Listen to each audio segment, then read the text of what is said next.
everyone. Welcome to Mission to Inspire. My name is Shola, as you know, and you're welcome to our episode today. We've got Susan Gabriel, who is here with us today, and she's going to be talking about a few things that she's into. And I'm sure it's going to resonate with you guys out there, and you're going to learn a few lessons from our experience and see. And actually, maybe you guys too can start doing something that is really interesting that you want to do, and maybe you'll be able to leave your corporate career. Who knows? So, Susan, you're welcome.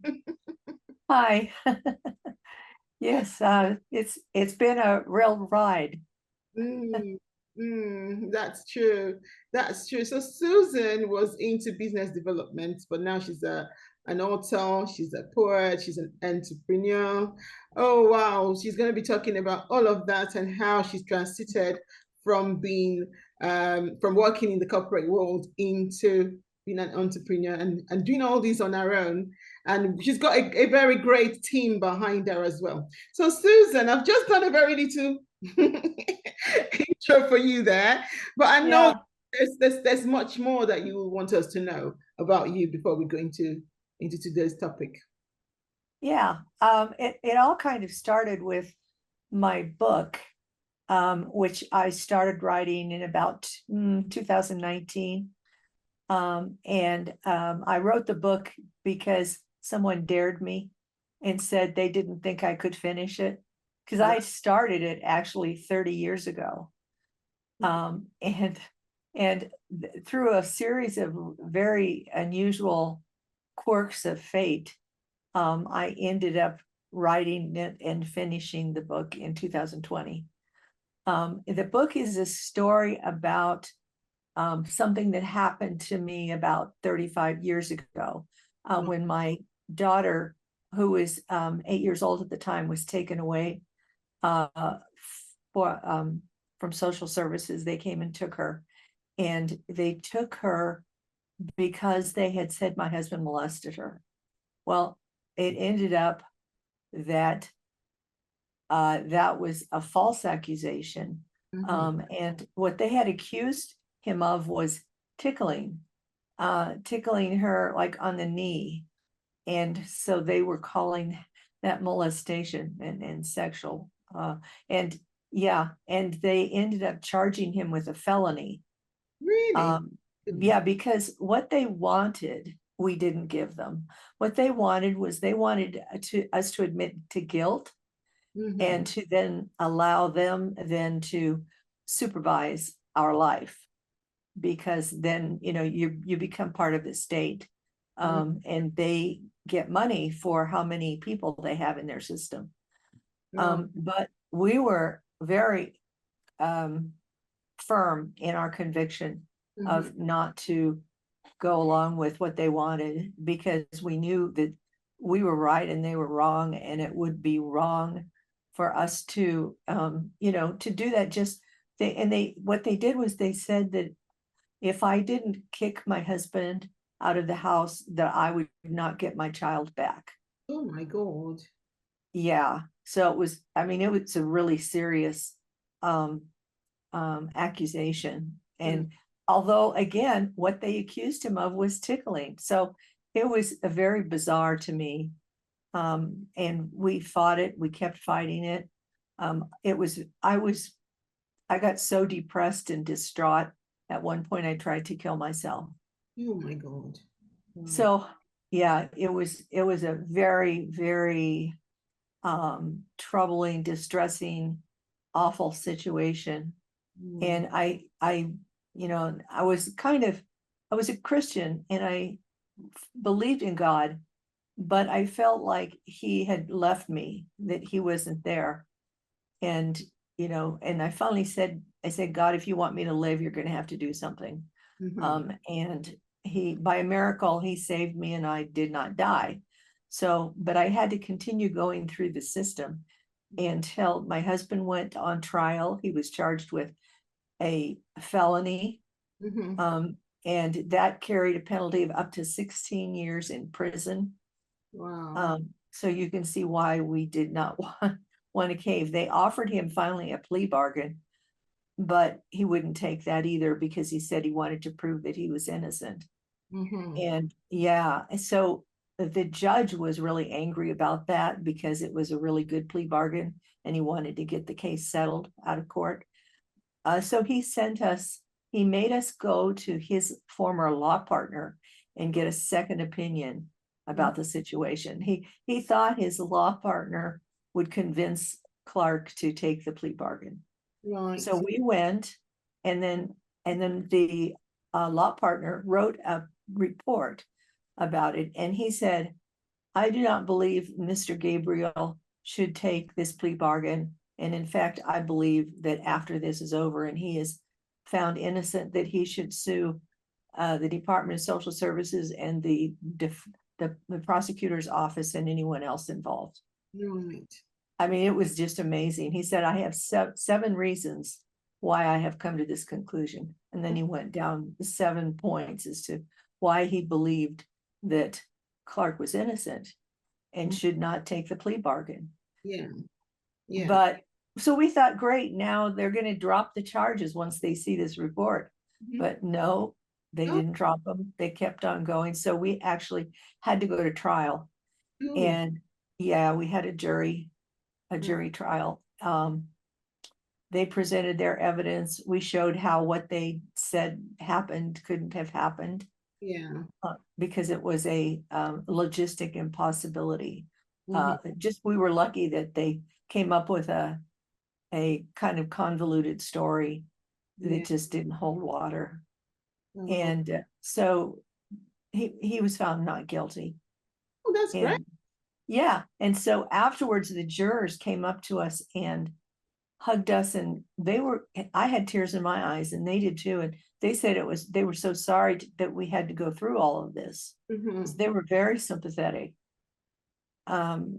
So I thought, great, this is over. I can get my daughter back. And they said, no, this doesn't mean that he's actually innocent. This just means that he wasn't found guilty in a criminal trial. But the civil trial, which was called a dependency and neglect case against me, continued. So it was, anyway, it went on. I didn't get her back for 3 years. And I talk about all of that in my book and what I went through. I ended up starting an organization for other people who had also been falsely accused. And we worked on trying to change the laws and, to really advertise what was going on in social services at that time. Yeah. So I was a speaker. I was on radio programs. I was on TV programs. I did speeches. I told everybody I knew, what was going on and the problems in social services. So we got it publicized everywhere.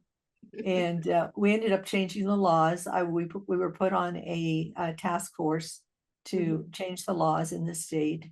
Right. And yeah, so I mean, what state was that?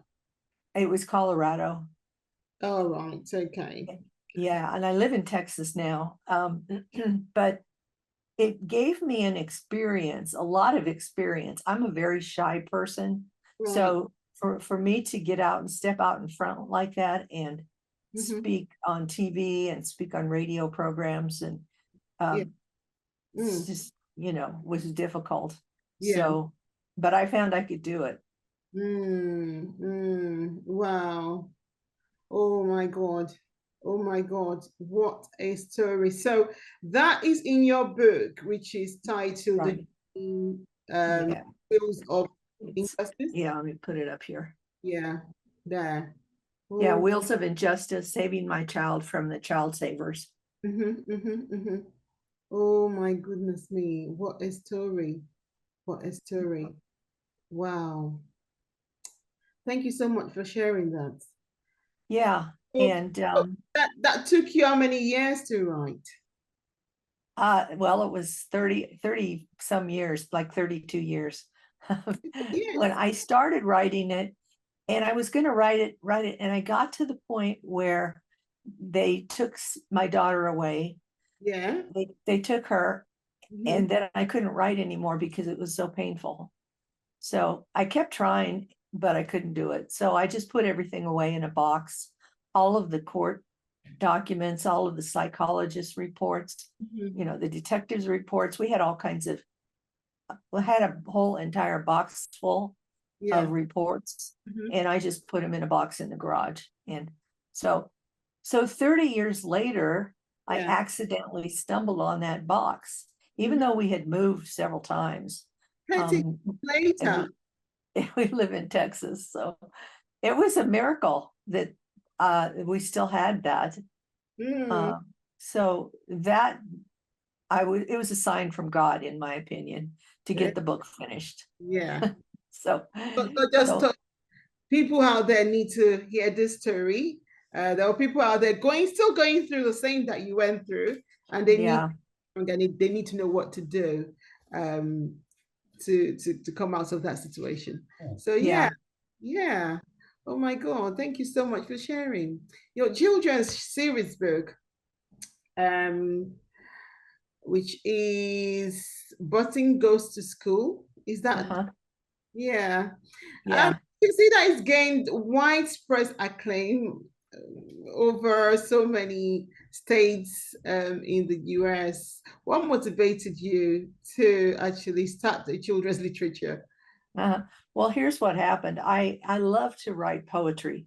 Mm-hmm. So I have, the way I do it is I have this thing I call the dump file, Right. and I put little bits of information, little lines, Mhm. ideas for poems, Yeah. and it'll just come to me. So I put all this stuff into a file, and then when I feel like writing a poem, I just go through that and see what inspires me. Well, I Okay. had put in there a story that I had written Mhm. about our dog. We had a dog named Button, Okay. and Button loved carrots. Right. And so I made up a little story about Button the dog and how much she loved carrots. And then I just came up with this poem. Then I thought, well, this would make a really good children's book. So, but the story that I wrote was actually, it had an Easter theme. Ah. So I thought, well, it's not around Easter. I'm going to go ahead and write something, because it was in the fall. I thought I'm going to write something school related. So I Mm. wrote a poem about Button going to school. Mhm. And then Christmas came, and so I decided to write a poem called Button's Best Christmas. Okay. And so that was the second one. And the third one I haven't published yet. It's been written. That was the first one I wrote. And Okay. it's called Button and the Carrot Thief. Ah. The carrot thief is a rabbit. Okay. So that's why and it has an Easter theme. So, but hopefully I'll get that published in the next month or so.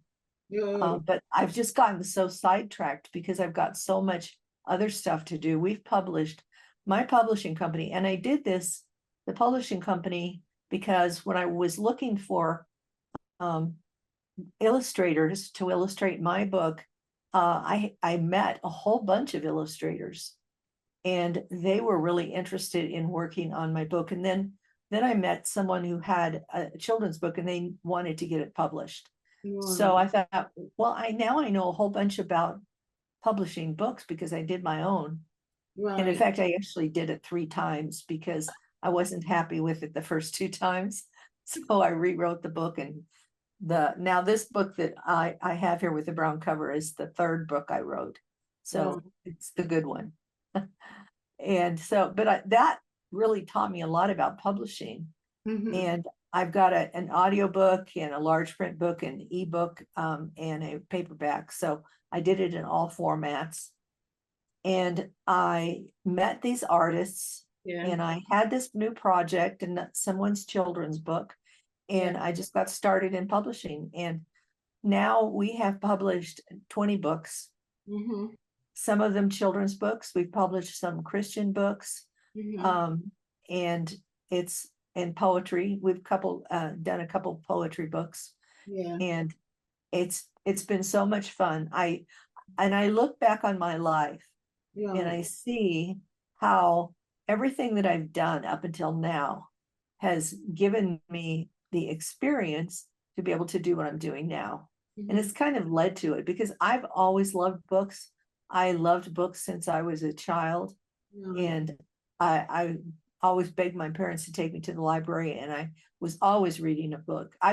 My mother would make me do the dishes, and I would be doing the dishes with one hand and holding a book, reading it in the other hand because because I didn't want to put it down. So so you can see these are some of the books that I published. You can see it's displayed in my bookcase there. But Ah, I've just always loved books. So it's kind of was sort of a natural, you know, way to fall into an occupation and mm, something that as an entrepreneur, you know, that I could really enjoy doing. yeah. But my other career, now, when I was going through all of those problems with Department of Social Services and with the courts, Mhm. I kept my job the whole time. I did not lose my job. I didn't take any time off other than just what I had to for Mhm. court dates. Yeah. And I just kept my job and I was a technical writer at that time. So I was already a writer at that point.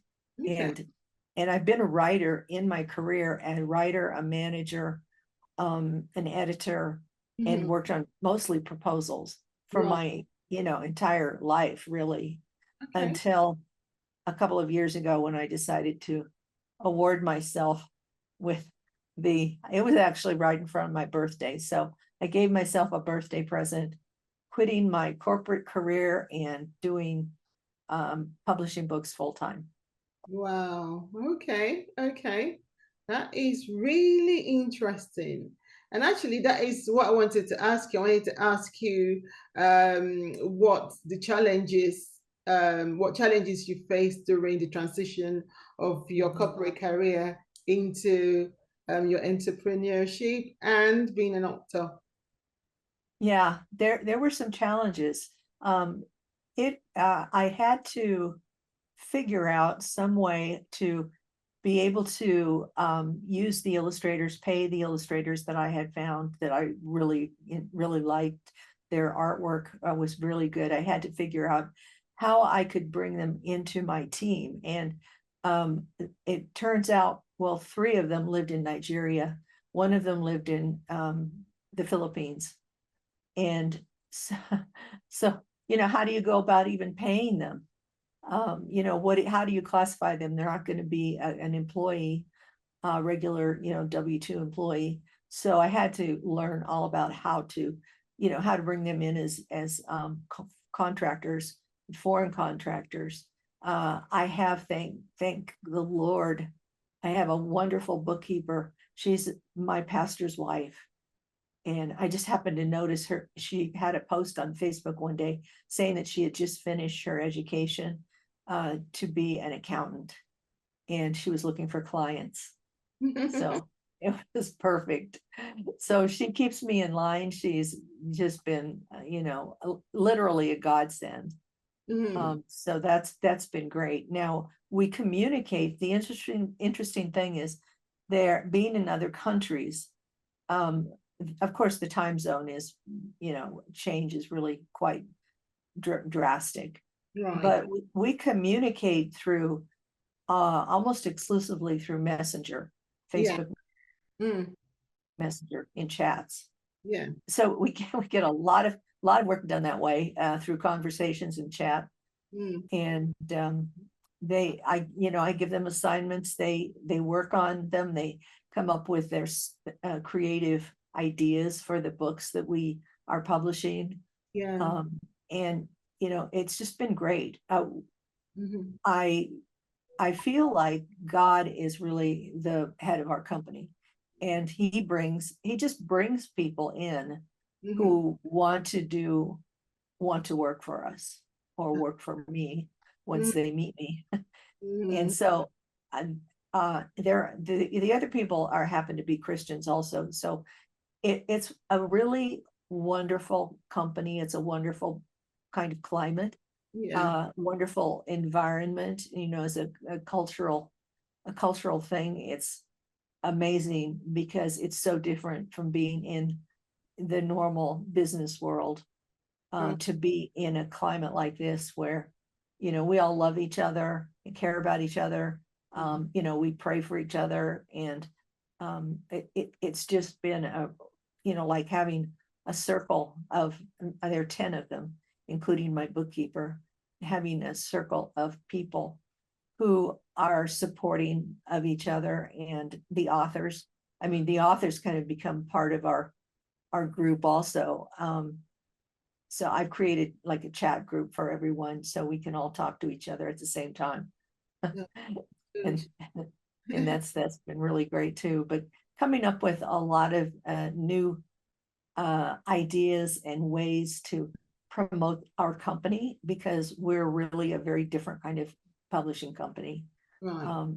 We really focus on the authors.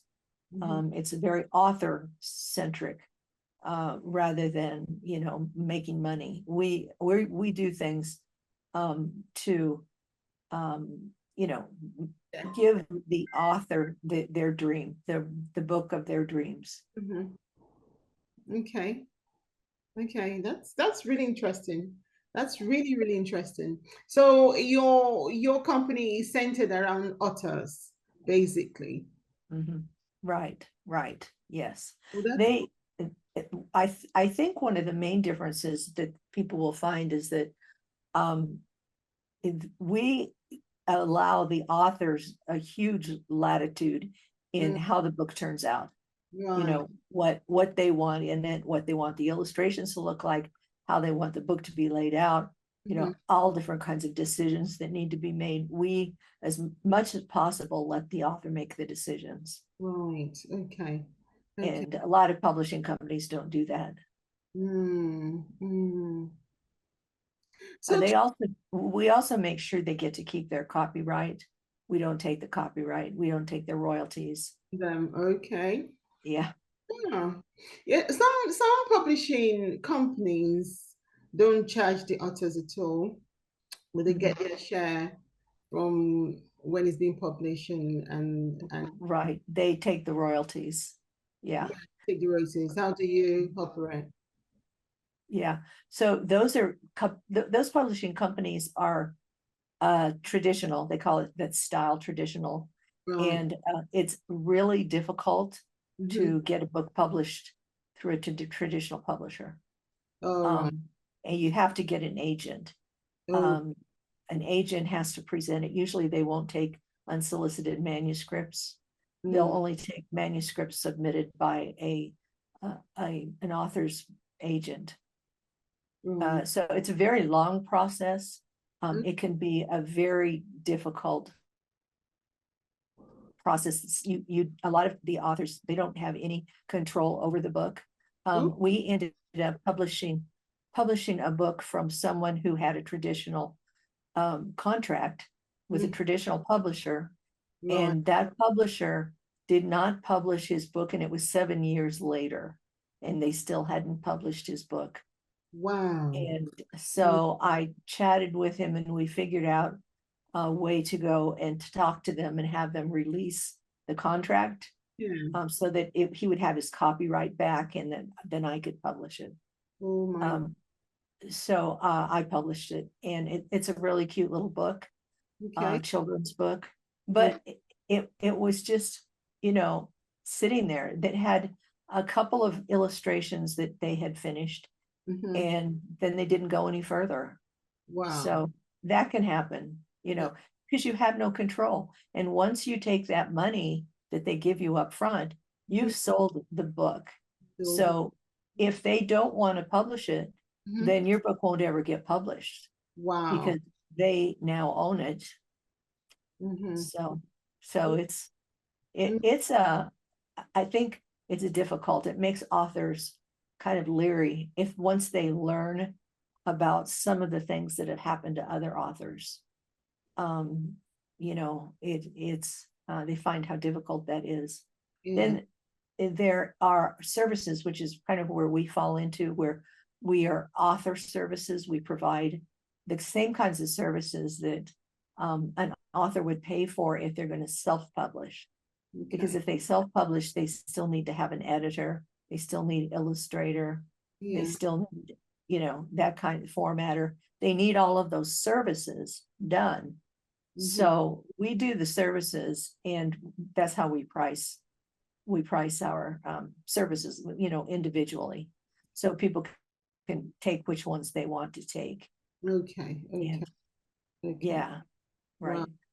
Yeah, that's interesting. So throughout your journey as a parent, author, mentor, a business leader, what lessons have you learned throughout that journey? Oh, I have learned how to love people that are unlovable, that I previous might have thought were unlovable or difficult. I've learned how to, I have had a couple of clients that were really very difficult to work with. But my faith has gotten stronger and stronger the older I get. And as I get older, I work more and more to try to be, Christ-like, and to love people and to,